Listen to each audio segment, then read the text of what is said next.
Howdy, howdy, howdy. This is just a quick intro to the Q&A video coming up. I have estimated minutes watched of 12,479 in the past 28 days with 4,263 views. That means people have watched an average of slightly under 3 minutes per video. Too bad most of my videos are like 25 minutes long. Like this one here, my Q&A video. 25 minutes. You're going to have to watch more than 3 if you want to see it. Well, howdy, howdy, howdy, nearly senior citizen here. Greetings, boys and girls. How y'all doing? Well, I hope. Anyway, about 2 weeks ago, on the 20th of September, 2015, I said, leave questions for a Q&A. Well, some people did. Thumbs up. So, without too much further ado, let's check these questions. The first one, Ega says, I'm curious about the ping pong paddle. Could you elaborate on that one, please? If I did, Ega, it would be X-rated, and that one Pamela and I will treasure forever. Well, I mean, I still got the tattoo from it too, but jeez. And Regine Simon says, I hope that's close to how you pronounce your real name. How long have you lived in your state? Where have you lived before, and what was your favorite place? I used to live in New Jersey, but grew up in Maryland, but Maryland has been somewhere I've always wanted to go back to. Well. I am 52, and on the 26th of October I turned 53. Of those 53 years, all but 4 years when I was in the Air Force, I've lived in Washington State. Now, the first time when I got out of basic training in the Air Force, you could fill out what is known as a dream sheet about where you want to go. And it's called a dream sheet because you can go where you want to go when you list it in your dreams. Because you'll go where the Air Force wants to put you. They might take a look at your dream sheet and see if there's anything available there, but you go where they need you, not where you want to go. So the first time that I filled out my dream sheet, I said I wanted to go no further east than Idaho and no further south than Oregon. And so I spent my first year in the Air Force in Hurlburt Field, Florida. Now, Florida has the panhandle up here and then comes down to that part, the peninsula thing that goes down, and then there's the Keys that come off here. Hurlburt Field is right here on the edge of the panhandle. It's about 50 miles from Biloxi, Tennessee, if even that far. And I spent a year there. And so the water was the Gulf of Mexico, and I went out on the Gulf of Mexico with a boat out in there, and my God, it was like nothing but jellyfish. You looked in the water and it was jellyfish everywhere. So you didn't go swimming, there was just jellyfish. It was weird. And so when I filled out my dream sheet at the end of being there, I said I wanted to stay in the United States, and I would like to be in Washington State, please. I do not want to go overseas. So I spent the next 2 years in Germany, which was fine. At first I thought it would be kind of weird, but then once I got there and spent the next 2 years in Germany, it was great. Because there, I mean, I did my job that I was trained for and did it well, and it was good. And I got to go on these bus trips. On a 3-day weekend, we'd go take bus trips across Europe from Germany, passing through every single little country until we got to, oh my gosh, it's Calais in France. Because Calais is where the channel crossing across the English Channel is between Calais, France, and Dover, Britain. And when they talk about the white cliffs of Dover, my God, I don't know what it's like now. I haven't seen it now. But when I was in the Air Force, about geez, 30 years ago now. But when I was in there and the large ship passed by the white cliffs of Dover, they were brilliantly white, the chalk cliffs. I could only hope they're still white now, but with pollution and rising waters, and they're probably destroyed. But it looked beautiful at the time. And the channel crossing on these big boats, oh my gosh, I mean, hundreds of cars on them, and multi levels. And so I and my friends, we'd always go up on the upper level, where up on the water, and we'd look outside, and it was like and cold and wet, but it was freaking cool because we were crossing this channel. And then, of course, once you landed in Dover, then they continued the bus trip to London. But you got to pass through places like Canterbury, where we got to stop at, I can't remember what it's called, or which bishop died there, but it was like the Bishop of Canterbury, I think it was. But we stopped in Canterbury, saw the big church there, and then over to London. Now that's a cool place, because during the tour trips to get to the hotel, because I never took a single tour after that, I spent the next 3 days in London on my own. Oh, I've got to remember. Oh, yeah. So we're driving along, and the tour driver is pointing out the walls that were built back when the Romans owned the place. And so they've still got the Roman walls up in areas. That is freaking awesome. And we rode the underground. I drove the underground everywhere. And boy, but what we did was basically every time we went, we would buy role-playing games, pencil and paper / pen and paper role-playing games, because back in the 80s, I had money and time, and I played role-playing games like a crazy person. I wish I still could. I don't know anybody. So we'd buy comic books, and at the end of my time, after going to London so many times, I had a stack of 2000 ADs. Must have been this tall that I brought home with me. And I continued buying 2000 AD for years afterward until I couldn't afford it anymore. I'd love to still read the weekly comic magazine 2000 AD. I haven't seen it for decades now. I don't even know what it looks like. Hopefully it hasn't changed too much. Hopefully it's still there. We used to go to the Virgin Megastore on Tottenham Court Road. I have no idea what Tottenham Court Road even looks like anymore, or if there's even a Virgin Megastore there. I don't know. So that's why Germany was cool. And my sister actually flew over, and we spent some time, and I went on tours with her. We went to Amsterdam. We ate weeds in France. When we spent a night in France, they said, be prepared, they don't eat American food. We had a salad that night that I swear they must have just gone out, grabbed a bunch of weeds and said, the Americans, they'll eat anything. And then they served it to us. It was awful. I couldn't eat while in Paris. I don't like French food. And so when we left there, we traveled all sorts of places. I can't even remember where we went, because there's all sorts of little countries that we passed through. And when you're in the Air Force, you don't need a passport. They just give you a sheet of paper saying, my commander has said it's okay for me to go traveling, and then that works as a passport. Now, a friend of mine, he always lost that. And so when the bus was traveling and we had to all show our papers, he'd hide in the bathroom. They never searched the bus. It was crazy. Oh boy. So after Germany, I said I want to go no further south than southern Washington and no further east than eastern Washington.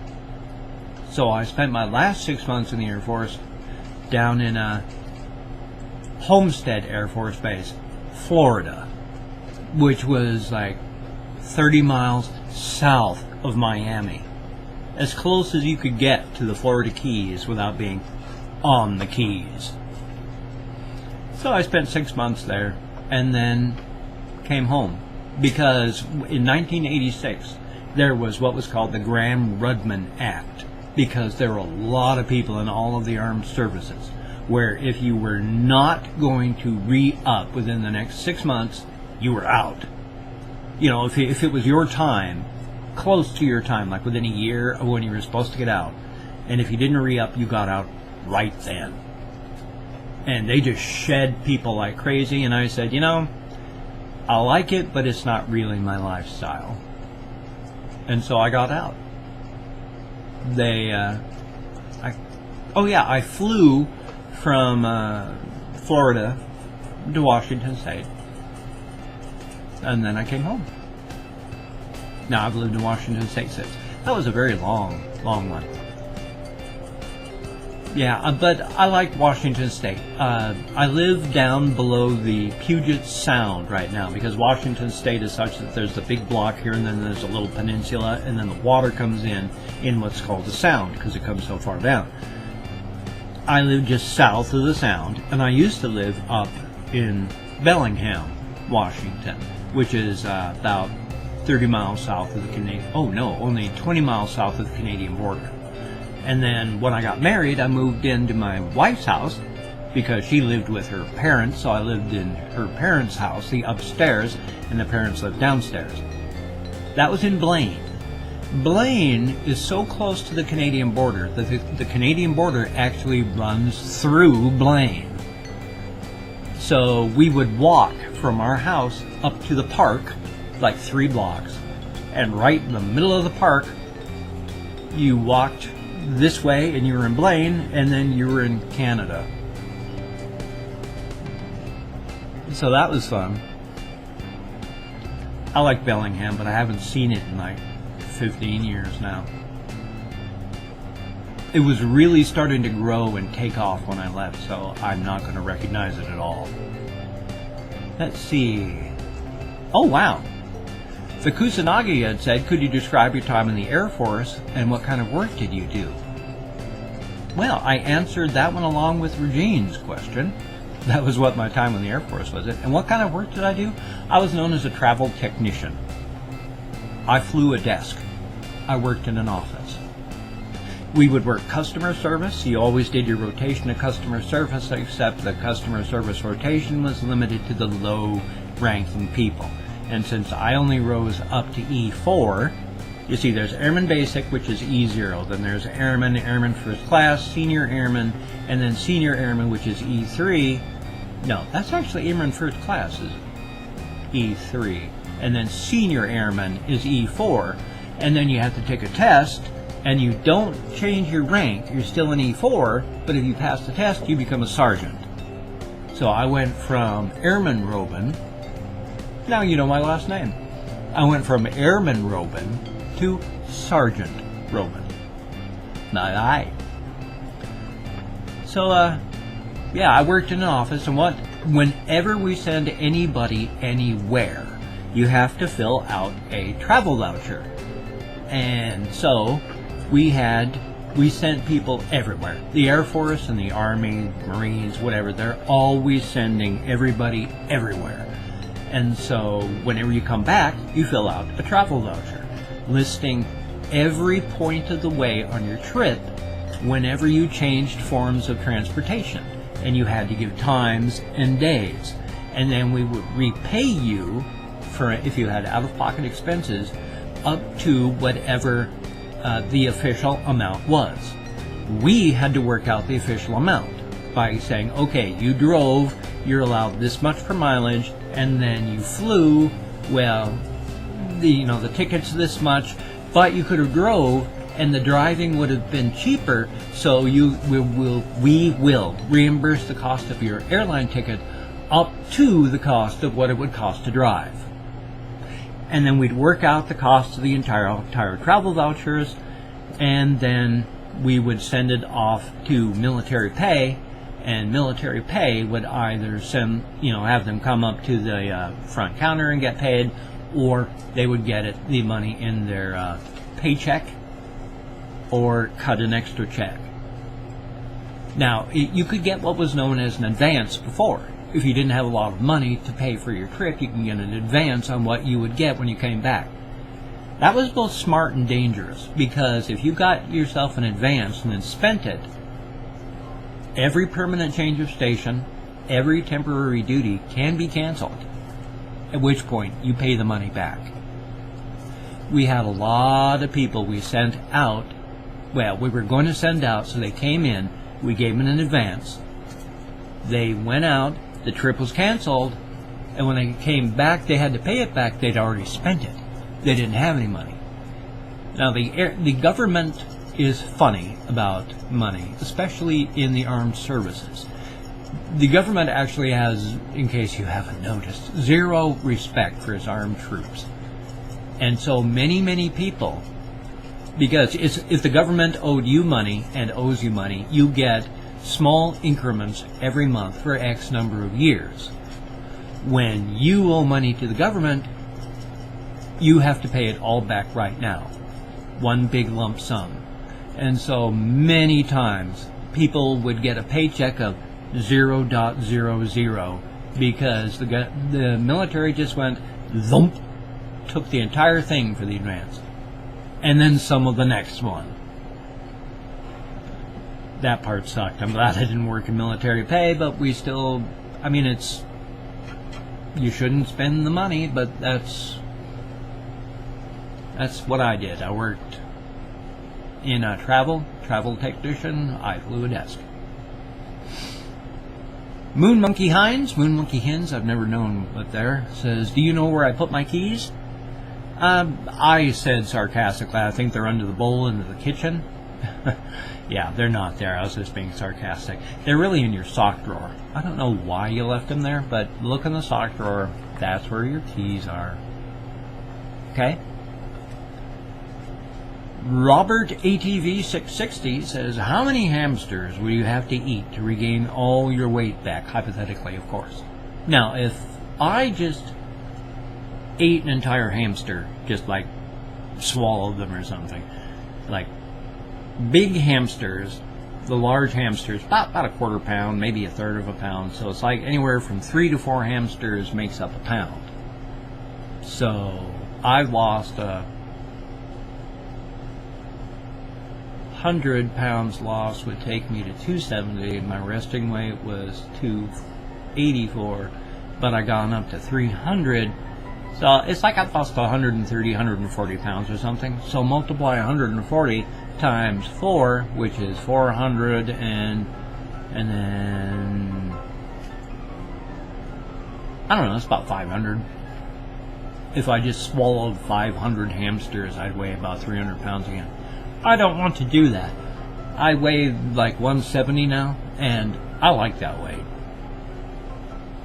I lost 170 pounds in like 9 months.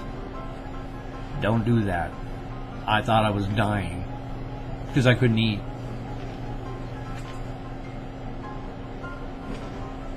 I Hate Snow Too. I finally figured out your name afterward. I Hate Snow Too. Says, what determines what games you play and how do you decide? Now that's what determines what games I play and how do I decide? It's all really subconscious. I don't consciously decide, well, I'm going to play a first-person shooter game or a real-time strategy game.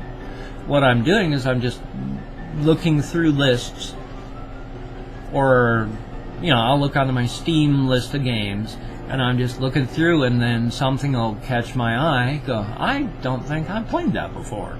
And then I look on the store page, and if it seems interesting, then that's what I play. Just that simple. Some of them I do because they're really old. Some of them I do because they're really bad. Some of them I do because I think they're funny. But most of them are done just because I'm going through the list and something goes bing, catches my eye, and I just look at it, and then the feeling that I get is like, oh, and it's like, let's say it's Dog Eat Onion. The name of the game is Dog Eat Onion. And I would just be looking through my list, and then and then it would go like, oh, dog-eat onion. What the heck is that? Okay, let's take a look at it. And I would take a look at it on the store page, and then would either go, that looks interesting, but okay, or, oh, that'd make a great video. I'll do that. And that's my great scientific method. Part of it, well, that's about 3/4 of the time that's what I do. The other quarter of the time is, I think, boy, what game do I really like? I'm going to play something I really enjoy. Or there's something I saw online that looked really cool. I'll try that. I've done a few of them that way. Like I've seen Markiplier start some. I've seen some subscribers start some. So I've done it that way. But on the whole part, it's just largely whatever catches my eye. Or like, from GOG, how it shows on the bookshelves, there's like little thumbnails of every cover. I just look at the thumbnails until one goes, eh. And then I go, oh, huh. And if something in the back of my head goes, get that one, then I do that one. And if there's nothing, then I don't. So I wish I could tell you it was more scientific, but it's not. It's, I don't know, what do you call it? Subconsciousness or random? It's not really random though. But that's my great scientific method. Forge Plays says, how old are your hamsters? My oldest hamster would have to be a little bit more than 6 months, because I believe I've only had my hamster for about 6 months now. Maybe, well, I'm not sure how it's. I don't have my list, and I can't get my list of videos there, so I can't search immediately, and I apologize for that. But when I introduced hamsters for the first time in my videos, I had pretty much just gotten hamsters then. So none of them are, my oldest ones are no more than about 6 months to 9 months old. And then there were only 8 of those, and every hamster past that has been a baby. So the other hamsters I have, like this cage of hamsters here, like these little girls here, they're only about maybe 2 months old, or maybe it's the last time I did a video about pinkies is when these guys were born, and so they're only about 2-3 months old. And some of my other ones were probably took 2-3 months before I had them have any babies. So all of my babies, and some of them are old enough now that they're fully mature, big meaty handfuls of hamster. But they're all just babies, and none of them are any older than like 6 months. Here we go, back inside. My hamsters love me, and I love my hamsters. Let's see. Well, and that was it. On the 20th of September, I posted a fake Q&A and said, hey, leave your questions. I'll have the answers after October 3rd. I got some questions. That was good. So thank you. If you'd like to have another Q&A with maybe more questions, that would be awesome. So thank you all very much. I appreciate the interest. I really do. I don't think my life is interesting in the slightest, aside from all the times I've almost died and the various crashes and accidents and stuff like that. Like when my bedroom caught fire, things like that. So, or when I lived in the house that had an evil supernatural being that lived in the basement that was trying to keep us all living in a state of extreme fear, but by not killing us. And then, yeah, I'm serious about that one too. But other than that, my life has just been pretty much normal. I mean, sexual abuse when I was young, alcoholism, my wife dying. It's just normal life. Everybody has this sort of stuff. So, thank you very much. You take care. And I will see you all in the next video. Promise. Let me know if you want another Q&A. I'd love to do one. Take care.